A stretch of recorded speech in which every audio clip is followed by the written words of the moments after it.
We have recovered 8 cartridges on the roof. At this point, have you developed any evidence to so suggest that there are any accomplices or cooperators or assisters? Not at this time. We have recovered a drone that the shooter appears to have used, explosive devices. Yep. We've recovered 3 devices, 2 in his vehicle and 1 back in his residence. Was the shooter on the FBI's radar in any way prior to the assassination attempt? We did not have any information about the shooter. He was not in our holdings before the shooting. You can count on me to be straight with you, sir. We'll see. We did not find the ladder at the scene, so it's not clear that he used the ladder to get on top of the roof. He did a Google search for, quote, how far away was Oswald from Kennedy? That is the same day that it appears that he registered for the Butler rally. Do you know where the 5-foot ladder was found or retrieved? Was it near the roof, or was it still in his vehicle? Neither. You know, a lot of people describe him as a loner. That does kind of fit with what we're seeing in his devices. Did Crooks fire 8 shots? We have recovered 8 cartridges on the roof. Why was Crooks allowed to get off 8 shots? Well, that, I think, is something we're still digging into. At this point, have you developed any evidence to so suggest that there are any accomplices or cooperators or assisters? Not at this time, but again, the investigation's ongoing. Let me go back to where Mr. Bishop was. Tell me about the drone. You act like you wanted to fill us in on that. Fill us in. So we have recovered a drone that the shooter appears to have used. It's being exploited and analyzed by the FBI lab. The drone was recovered in his vehicle. So at the time of the shooting, the drone was in his vehicle with the controller. In addition, our investigation has uncovered.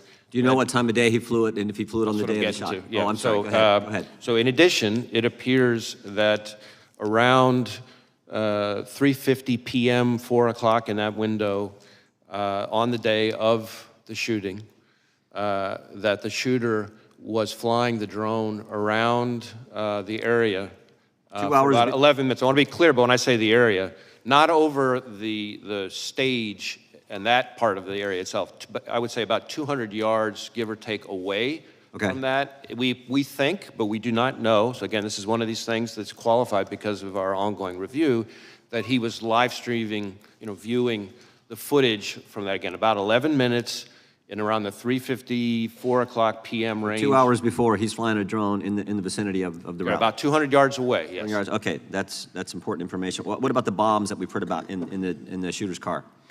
So again, the FBI lab is exploiting those explosive devices. Yep. We've recovered 3 devices, 2 in his vehicle and 1 back in his residence.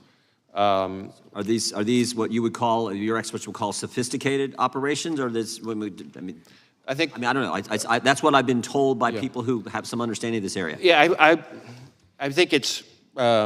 We've seen more sophisticated and less. I would say these are relatively, again, keyword relatively crude devices themselves, but they did have the ability to be detonated remotely. And so to that point, in addition to the 2 devices that we recovered out of his vehicle, there were receivers for those 2 explosive devices with the devices, and then on the shooter himself, when he was killed by law enforcement, he had a transmitter with him. Now, I do want to add one important point here, is at the moment, it looks to us, again, ongoing review, and I can't say that too many times, at a moment, it looks like because of the on-off position on the receivers, that if he had tried to detonate those devices from the roof, it would not have worked. Okay. But that doesn't mean the explosives weren't dangerous. One of the things we've learned in finally getting into his phone, which was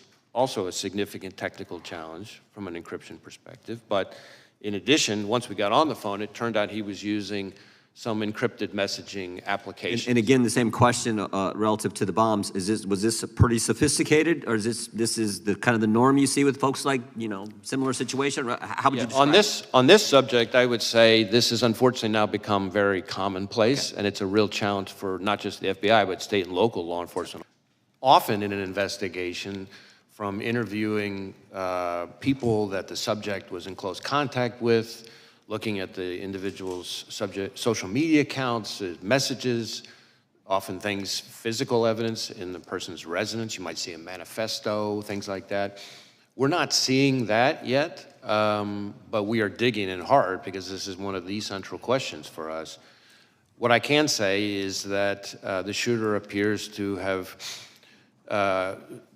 done a lot of searches of public figures in general, but so far we're seeing kind of news articles and things like that, and so the images that have been reported about, really what we're talking about there are when you do a news search of an article, the image appears in the cache, as opposed to like a search for that specific individual. We located a number of firearms associated with the shooter and his family. I think it was a total of 14 in the house. The weapon that he used for the attempted assassination was an AR-style rifle that was purchased legally, that he, is my understanding, acquired, I think bought actually from his father, who was the one who originally bought it, again, legally. Director, when did the FBI learn that Iran was threatening President Trump's life?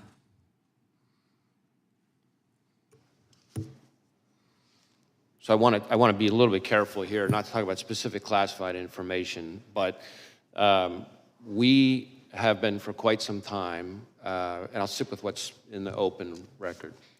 We, for some time, and I in particular for some time, have been calling out the efforts by the Iranian government to attempt to retaliate for the killing of Soleimani by going after current or former prominent U.S. officials, and we've even had an indictment against it. And I think that we need to recognize the brazenness of the Iranian regime, including right here in the United States.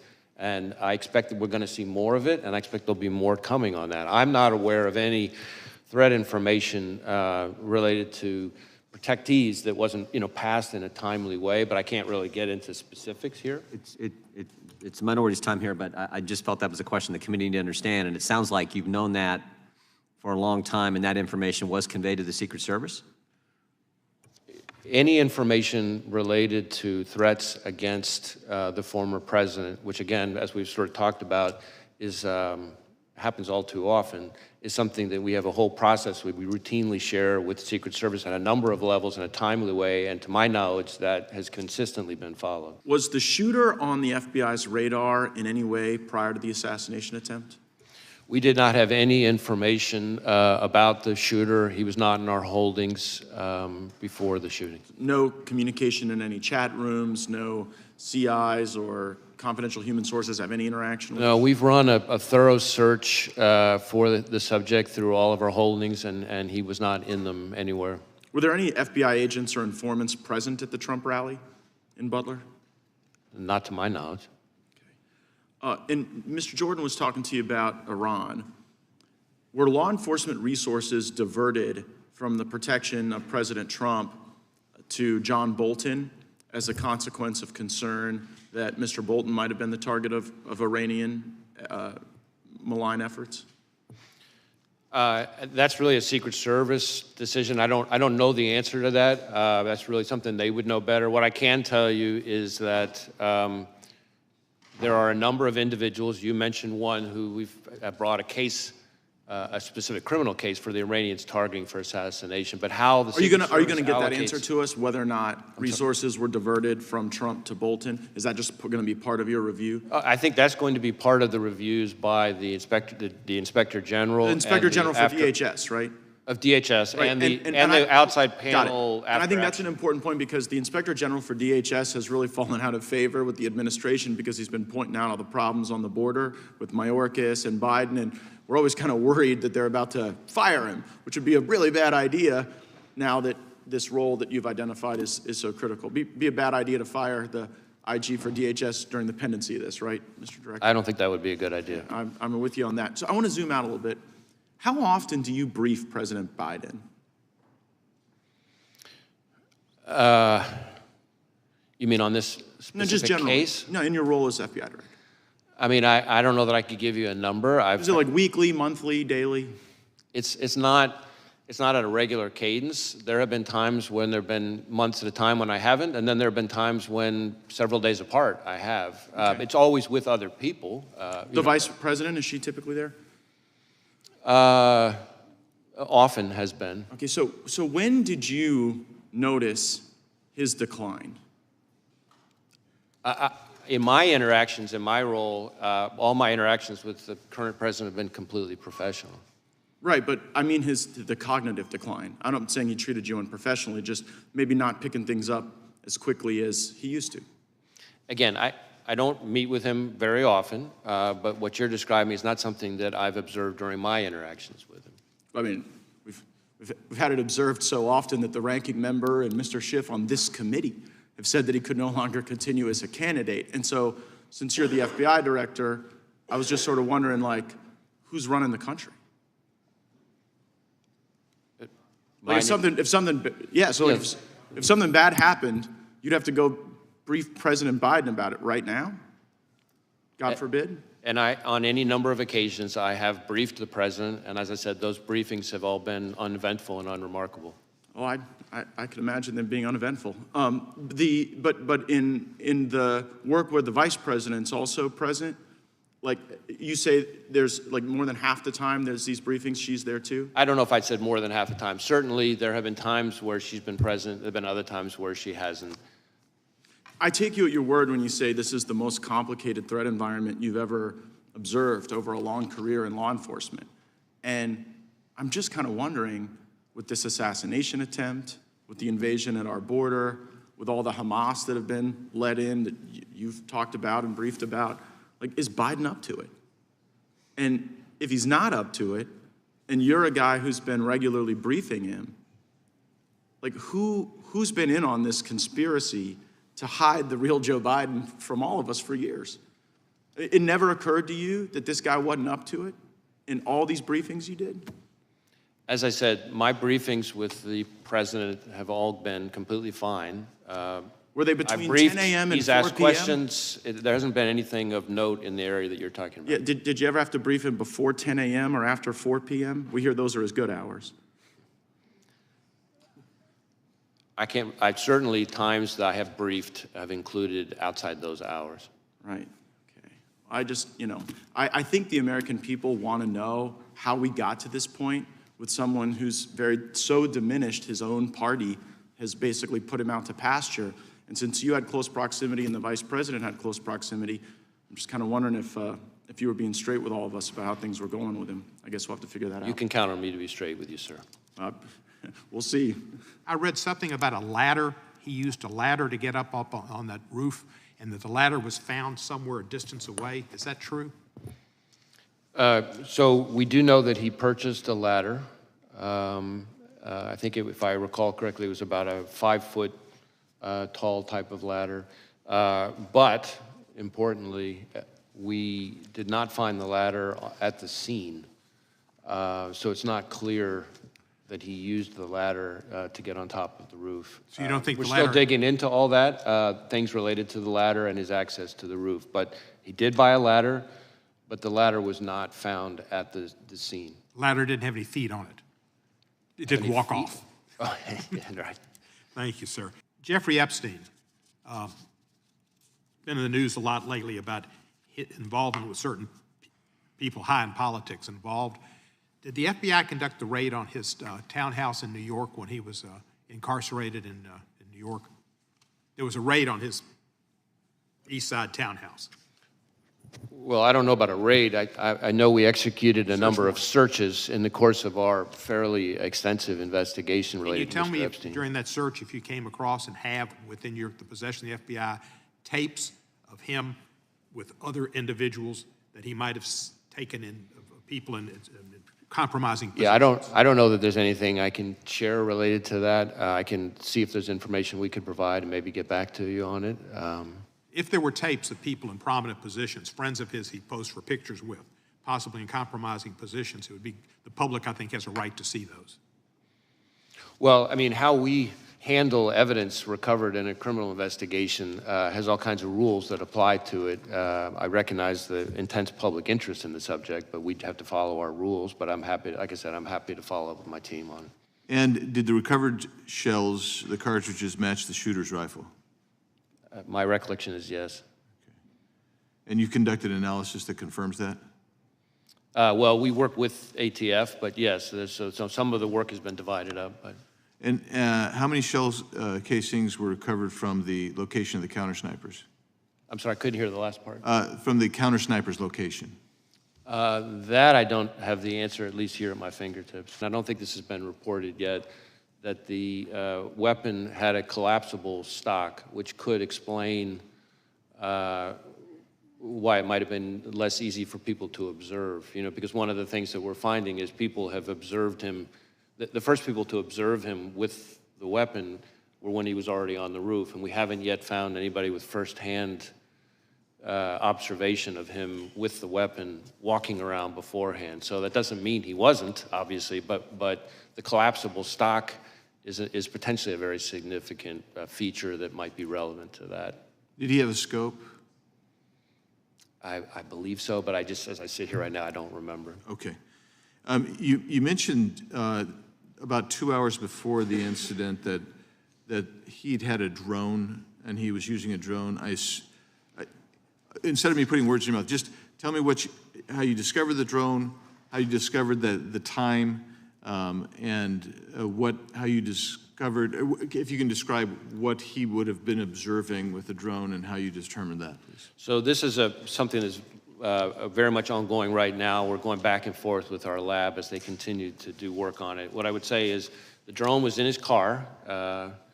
As I said, we've been able to, by exploiting the drone, determine its use and flight paths. There were no pictures or videos on the drone of the day of the rally, for example, but we have been able to reverse engineer the flight path of the drone from the day of the rally, and that's how we know that for about 11 minutes, from I think it's around 3:50 p.m. to 4 p.m., somewhere in that range, he was flying the drone, and we have the flight path. It's about 200 yards away from where former President Trump would ultimately be speaking. And so that would have primarily given him a vantage point.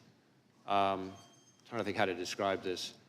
If the former president's podium is that way, yeah, the drone would be over here looking, say 200 yards again off this way, looking back. So it would have shown the shooter, we think, again, we're still doing more work on this. I really want to qualify what I'm saying, but I'm trying to be transparent and lean in here.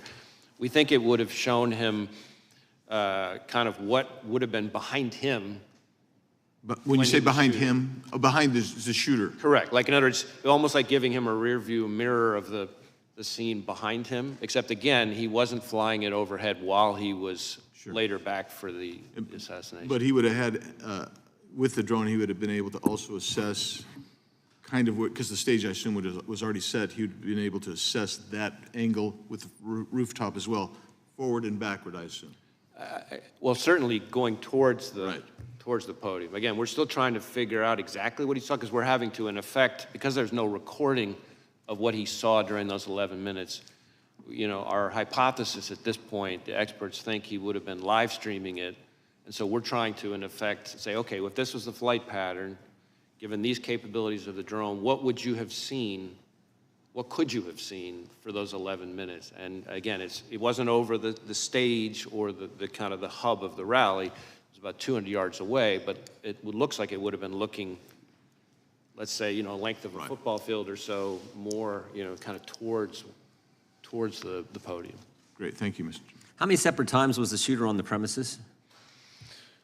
So again, with the caveat that we're continuing to do work on it, we believe that the first time he traveled to the grounds was, I think, a week before, and he spent roughly 20 minutes there.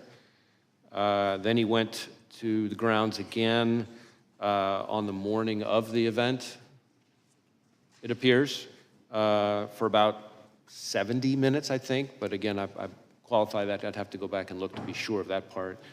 And then he came back in the afternoon, so that would be, I guess, a third time for good, but that included things like this drone activity we just talked about. In terms of what we've been able to find so far, a lot of the usual repositories of information have not yielded anything notable in terms of motive or like ideology.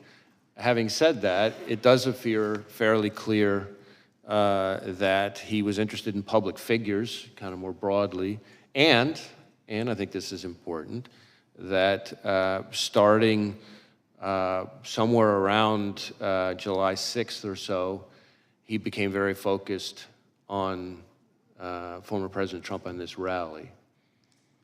And so one of the things that I can share here today that has not been shared yet is that we've just in the last couple of days found that from our review, to your point about devices, analysis of a laptop that the investigation ties to the shooter reveals that on July 6th, he did a Google search for, quote, how far away was Oswald from Kennedy?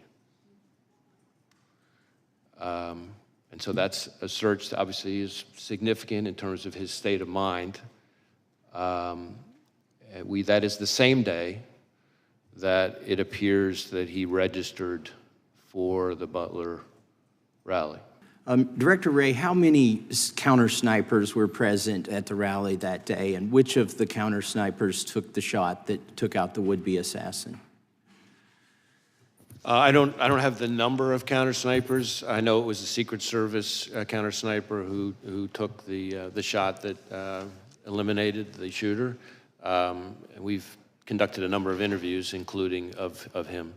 So was it one of the two that we see in the videos on top of the roof, or was it a different location that shot? I'm afraid I don't have that at my fingertips here. Okay. You mentioned that the would-be assassin bought a 5-foot ladder. You have a credit card evidence of that. But it looks like on the scene there was a larger ladder that he might have used. Do you know which ladder he used to get to the roof? And do you have possession of that 5-foot ladder and the other ladder? And do you know how the taller ladder got to the scene? So this whole business about the ladder is something we're drilling into more. We do have possession of the 5-foot ladder that he purchased close in time to his attempted assassination. That we've traced the purchase of that ladder from a receipt, a bloodied receipt that he had on him at the time his body was recovered on the roof. We do not yet know for sure how exactly he got up on the roof. We're looking at various forensic pieces to try to kind of piece that together. So more to come on that. Do you know where the 5-foot ladder was found or retrieved? Was it near the roof, or was it still in his vehicle? Neither. I don't have it in front of me, but I know that it was not. I know that it was not on scene, and I know that it was not in his vehicle. But we can circle back to you and get to that. Is there any evidence at all that he may have been in contact with somebody else before this occurred that may have had any prior knowledge or may have helped him plan this event? Well, needless to say, that is a question that we're intensely focused on, because that would obviously be incredibly meaningful. So far, underline, so far, we have not found any evidence of any accomplices or co-conspirators, foreign or domestic. And you're using geolocation data to see if his cell phone was near another cell phone, I presume? Right, we're doing lots of different kinds of cellular analysis, geolocation stuff, looking at his accounts. He, from everything we've seen, which is consistent with what we've learned in interviews, a lot of people describe him as a loner. That does kind of fit with what we're seeing in his devices. His list of contacts, for example, is very short, compared to what you would normally see from most people. So it doesn't appear to be a whole lot of interaction between him, face-to-face or digital with a lot of people. Okay, thank you. That doesn't mean there's not any, and that's why we're drilling into. We're trying to talk to anybody who's had any engagement with him whatsoever, digital, in person, classmates, coworkers, Right. et cetera. Appreciate that. Were there any confidential human sources involved from the FBI or any other agency in the erection of that prop, those gallows? I'm not aware of anything like that. In 2016 and 2015, top FBI officials infamously texted about, quote, their insurance policy to make sure Trump was never elected or inaugurated as president. Have any FBI agents texted, emailed, or expressed disappointment that Trump survived the assassination attempt or otherwise editorialized about the assassination attempt? I don't know about any agents. There have been at least 2 instances, I think, or 1 instance of an individual who posted something that I consider outrageous and totally inappropriate and unacceptable. And that individual has been referred to our inspection division, which is the arm, our sort of internal affairs investigatory arm that does the disciplinary process. Okay. So did you have confidential human sources? I think you never answered that question on January 6th in the Capitol. Did you have some? I'm sorry, what's the question? Confidential human sources. Did you have them on January 6th in the Capitol? Well, again, I'm never going to be getting into when and where we Okay, have or have not used confidential human sources. But Are you willing to stand the record that you had no confidential human sources that went into Capitol on January 6th? as I've said consistently, I'm not going to get into where we have or have not used confidential human sources. I can tell you that if you are asking if the violence at the Capitol on January 6th was part of some operation orchestrated by FBI sources or agents, the answer is no. No, I didn't ask you that. I asked you, so did you investigate any confidential human sources? Did you do any investigation and looking at that? So you're not answering if you had any or not. At this point, have you been able to go through the shooter's home and kind of document kind of what you found as far as evidence goes? So we have been able to search the shooter's home. So again, just sort of tying your first question to your second question now, our role is to conduct an investigation of the shooter and the attack. And so we're going to conduct a painstaking, intense investigation of that. We have, among other scenes that we've processed using evidence response teams, in addition to the rally scene itself, of course, we have been through the shooter's home, his bedroom, other parts of the house, et cetera. Have you been able to establish that he did go to a range and either zero that weapon in or, at least target shoot that weapon prior to the assassination attempt? So we do assess that he went to a shooting range the day before, not the only time he went to a shooting range. He was a fairly, avid might be a little strong, but a fairly avid, shooting hobbyist. And so he went to, belonged to different sort of clubs and went to certain ranges and that kind of thing. We do believe, based on what we've seen so far, that he went to a shooting range the day before and that he shot an AR-style rifle at that range the day before. I'm not sure we know for sure that it's the weapon that he used, but I think we assess that it probably is. Have you been able to interview his parents? Yes, we have. And was there anything that was gained from that interview that would lead you to believe that they certainly were aware of what was going on?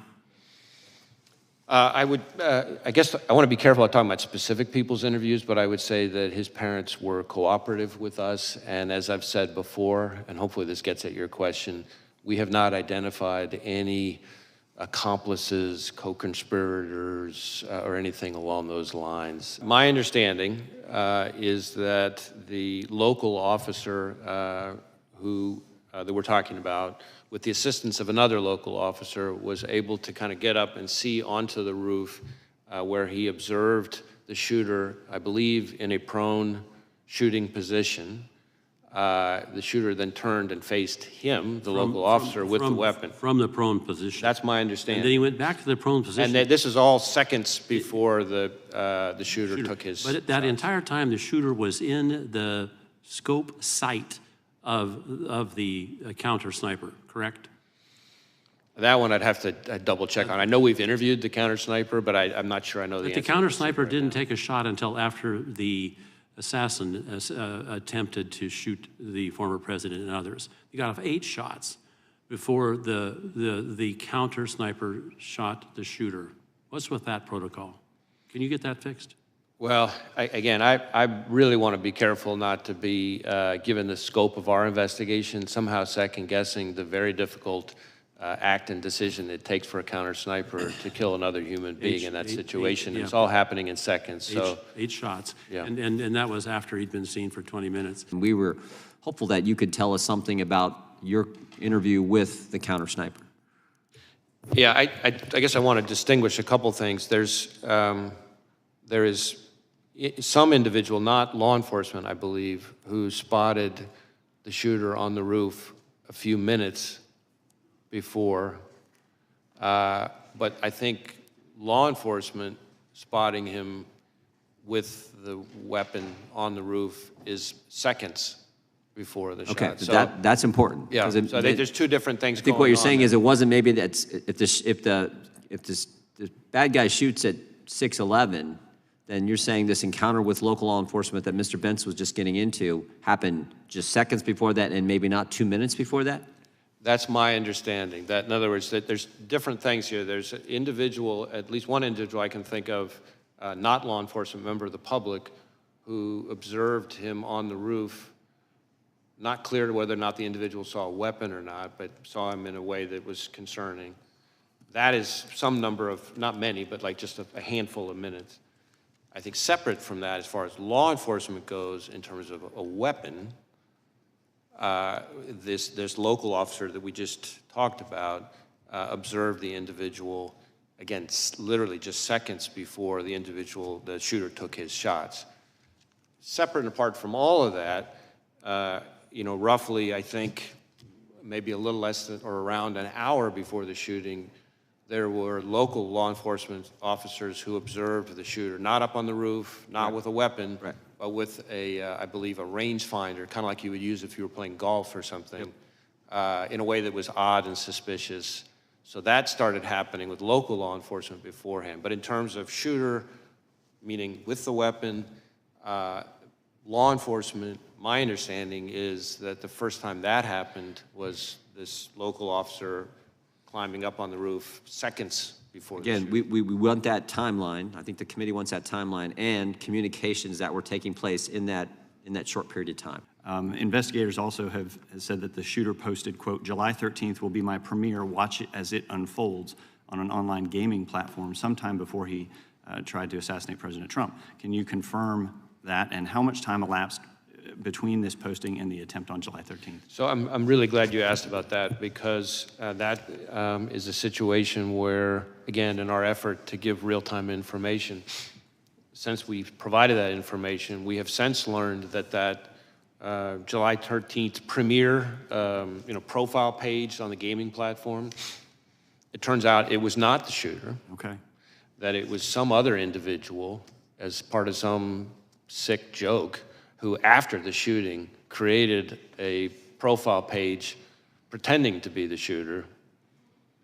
Wow. And so, of course, that person is now admitted to it, and but anyway, my point being, among the other challenges that we as investigators have, you have people who create accounts in today's world, create accounts pretending to be somebody that they're, and it's not the actual person. The first time that anybody from law enforcement saw the subject on the roof was a few minutes before the shooting. Not with a gun. They didn't, at that point, they didn't, but local law enforcement, a few minutes before, saw him on the roof.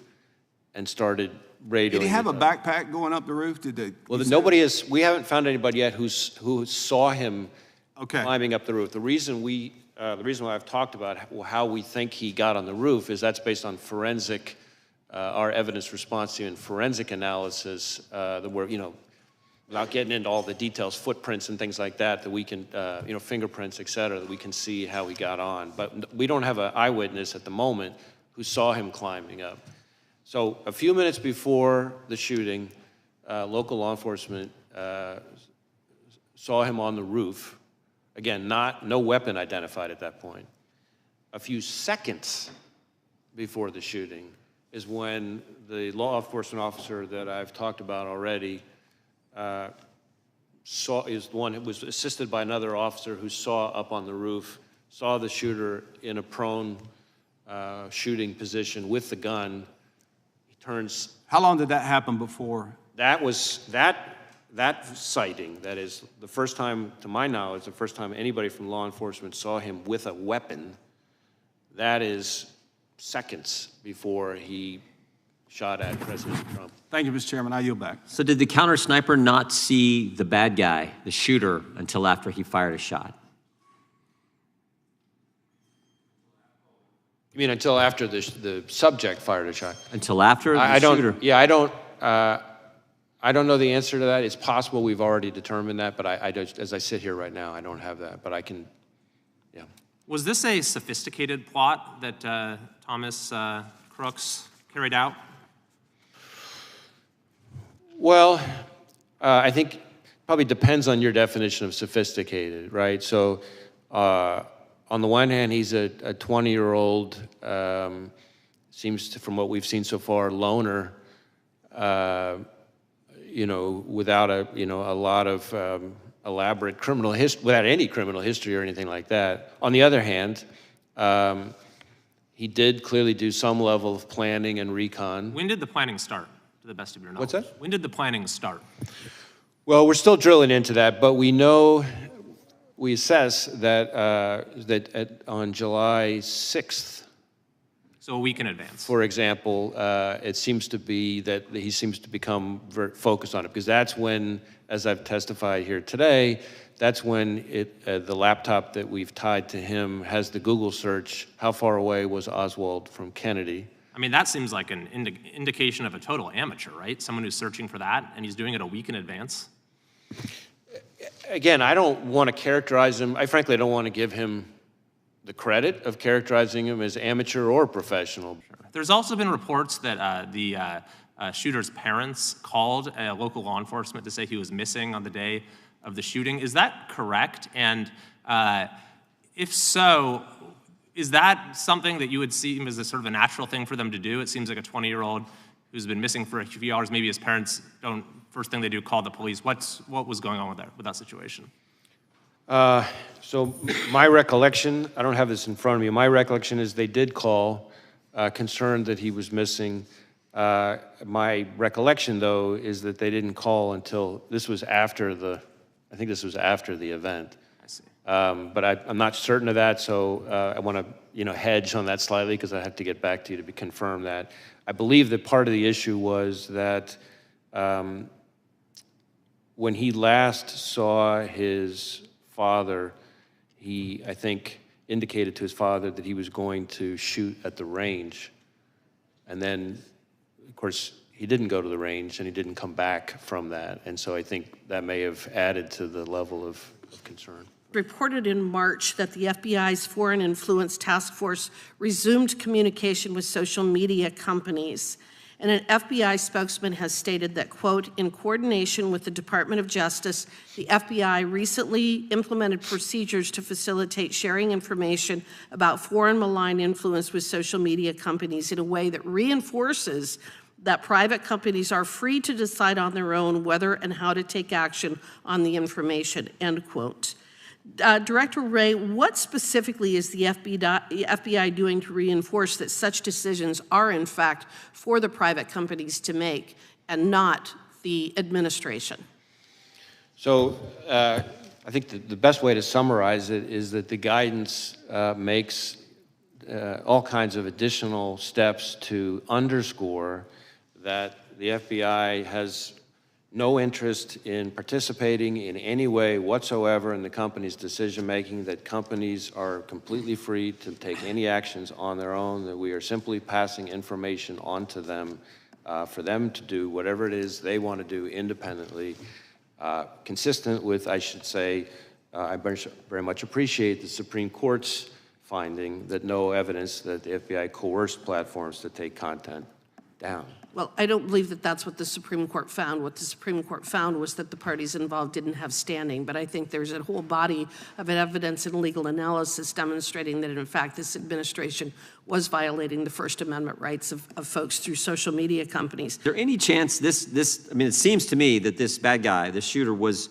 focused on President Trump, but you indicated that he purchased 50 rounds of ammunition, I believe, earlier that day. Do you have any indications thus far in your investigation that in addition to going after and trying to assassinate the former president, he was also looking to do a lot more damage to other individuals?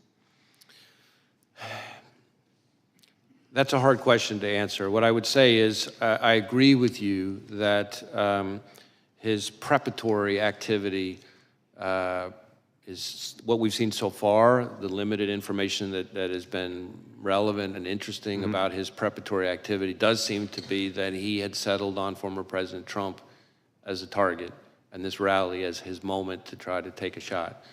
But in addition to the 50 rounds, of course, you have the issue of these explosive devices. Right. And so what else he may have had in mind is something that I think is very much of an open question.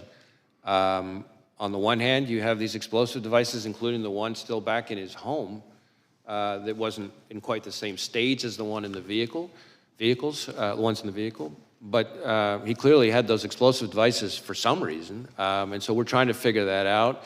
As I've said before, you know, sometimes in these kind of situations, you find like a manifesto or something like that. It's frustrating to us, and I'm sure frustrating to you and the American people, that we haven't found anything quite like that. We'd love to have a roadmap that tells us exactly what he was thinking. We haven't found that yet. Doesn't mean we won't. We're looking all over the place, and we're going to leave no stone unturned. Let's talk about motive. I know the FBI has taken a lead role in investigating the assassination on President Trump. Your team has searched the shooter's phone, conducted countless interviews, done extensive research into his motives. As of today, July 24th, 2024, do you and your team know the motive of the shooter or have any idea on what could have driven it? Well, know and have any idea are two very different things. Okay. We do not know the motive. That is obviously one of the central questions in our investigation. And it's been very frustrating to us that a lot of the usual kind of low-hanging fruit places that we would find at have not yielded significant clues about his motive. Okay. Having said that, we have seen indications that he was interested in public figures. And that in the period around July 6th, leading up to July 13th, he does seem to have become very focused on this particular rally and former President Trump. But exactly what his thought process was in doing that, that's something that's still very much under investigation. I want to make something clear to the American people to try to help out what motive could be. And again, it's not my job to steer it, but here are some of my thoughts. I'm not sure about motive either, specifically, but I can tell you that after this assassination attempt, people on both sides have said that both parties need to tone down the rhetoric. But recently, just on Monday, in fact, President Biden called into the Harris campaign event and said that President Trump was a threat to democracy. Just take a look behind me at these photos. This is a magazine cover of the New Republic from June 2024, published just 1 month before the assassination attempt on President Trump. In a tweet explaining the cover, the New Republic said this: "Today, we at the New Republic think we can spend this election year in one of two ways. We could spend it debating whether Trump meets the 9 or 17 points that define fascism, or we could spend it saying he's damn close enough and we'd better fight. We unreservedly choose the latter course." Now, sir, I know you said that the FBI doesn't have a clear motive yet, and you've explained that, but in your professional experience as an investigator, do you think that language like this could radicalize someone to engage in political violence? I certainly understand the point of the question. What I would tell you is that, respectfully, I don't think it's appropriate for me as FBI director to be characterizing or engaging in public commentary on specific people's rhetoric. And that's because it's not that I don't understand why you're raising the question, but I'm saying that in my role, I have to be very careful to make sure we speak through our work, and we speak through our cases and our intelligence products, not the FBI director chiming in the public square on different people's political commentary. I understand. For the record, there was an assassination attempt on an American president, and I will be asking these same questions even if it were President Biden. And my message to the American people is that we need to do better. She had indicated that Secret Service at the Trump rally did not have any radio recordings. Is that, in your investigation, is that accurate? I'm not sure I know the answer to that. I believe there may be some recordings on the local law enforcement side. As to whether or not we have recordings on the Secret Service side, I'd have to drill back into that. And the reason you might say, well, how the heck can you not know? Well, we certainly have interviewed lots of Secret Service employees, so what we know from the interviews versus some other source, as I sit here right now, I don't know. Director, I'm still not clear in my mind. When did the counter snipers, the good guys, when did they first get eyes on the bad guy, the would-be assassin, on the roof of the AGR building? I'm not certain, but I'll take my best effort here. I'm sorry to interrupt, but yeah. Did they have eyes on him before the local law enforcement was looking up on the roof and engaged with the bad guy shooter? I don't know the answer to that. I will look into that and get back to you. I believe we have the answer. I just don't know that I have it. I want to make sure I answer accurately. Because we thought, from the briefings that Mr. Abate gave us, and the briefings you gave the Congress, that they did, but it wasn't clear from your testimony. So if you can get that answer to us, that would be helpful. I want to circle back just a third time, if I could, to the Iranian threat to President Trump and some others, former members of our government. The reason I want to go back to that, because we now know that the Secret Service and Homeland Security denied resources to President Trump's detail that they had asked for. And it seems to me, if that all happened after you guys knew about the Iran threat and had briefed the Secret Service on that real threat, that's an even bigger problem. And that's why I was trying to get that timeline down, when you knew about it and when you briefed the Secret Service on the Iranians' threat to kill President Trump. So again, I really want to be careful to both be accurate, but also not to kind of stray into any kind of classified information or confirm the existence of classified information. So let me see if there's a way for us to get back to you on that question. I understand why you're asking. It may be easier to answer than I think, but at the moment, in an open hearing, I'm not sure if I can see the right way to do that. Fair enough. We'll expect answers to both those questions, and you can get back to this. That'd be great. Finally, anything else you want to tell us that we didn't ask? I mean, you came today and you told us some things that weren't even prompted by questions, and I just want to make sure if there's anything else you want to tell us regarding July 13th and what you've discovered, now's the time.